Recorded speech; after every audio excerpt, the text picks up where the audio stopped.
Origens da lenda. A história do Curupira remota aos tempos mais antigos das terras brasileiras. Muito antes da chegada dos colonizadores portugueses, os povos indígenas, que viviam em perfeita sintonia com a floresta, já contavam histórias sobre esse ser enigmático e temido, que protegia a mata contra aqueles que os ameaçavam. Quando os europeus chegaram no Brasil no século XVI, ficaram intrigados com os relatos sobre esse pequeno guardião, e durante séculos a lenda foi se espalhando e ganhando diferentes versões, e sendo passada de geração em geração. Aparência misteriosa e poderes sobrenaturais. O Curupira é descrito como um ser de estatura pequena, semelhante a uma criança ou um anão, mas também com características incomuns e assustadoras. Seus cabelos são flamejantes, de um vermelho intenso como fogo, e sua pele pode ser esverdeada ou escura como a casca das árvores. No entanto, o que chama mais atenção são seus pés virados para trás, uma peculiaridade com um propósito claro: enganar e confundir aqueles que tentam segui-los na floresta. Suas pegadas parecem sempre estar indo em direção oposta, levando caçadores e invasores para caminhos errados e fazendo com que eles se percam eternamente na mata. O protetor da floresta e a caça aos predadores. Dizem que o Curupira não tolera a destruição da natureza. Ele protege as árvores, os rios e os animais. E qualquer um que entre na mata para caçar por puro prazer ou derrubar árvores sem necessidade pode acabar sofrendo as consequências de sua fúria. Seu comportamento, no entanto, não é sempre o mesmo. Algumas vezes ele apenas prega peças em caçadores e lenhadores, confundindo seus caminhos e os fazendo se perder. Outras vezes ele pode ser mais severo, atacando aqueles que desrespeitam as florestas.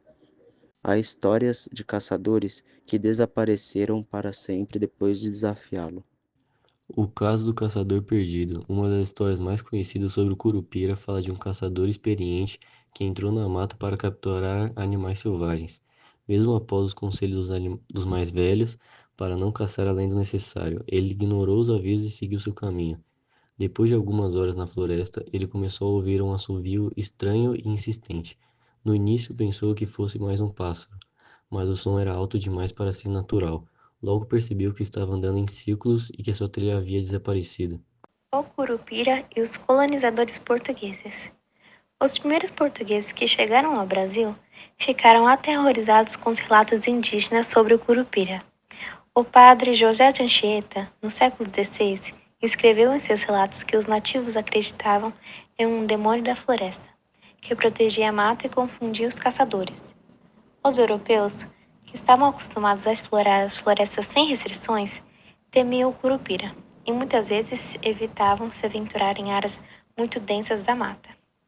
Alguns relatos dizem que até soldados experientes se perderam e desapareceram ao tentar desmatar regiões proibidas.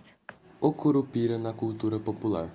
Com o passar dos séculos, o Curupira se tornou uma das figuras mais importantes do folclore brasileiro.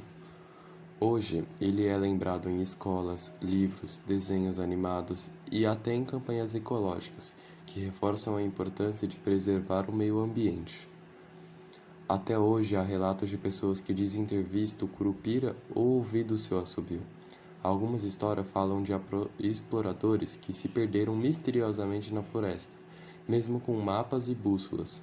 Outros afirmam ter encontrado pegadas viradas para trás em lugares onde que ninguém deveria estar. Se um dia você entrar na mata e ouvir um assovio estranho, talvez seja melhor não tentar descobrir o que é.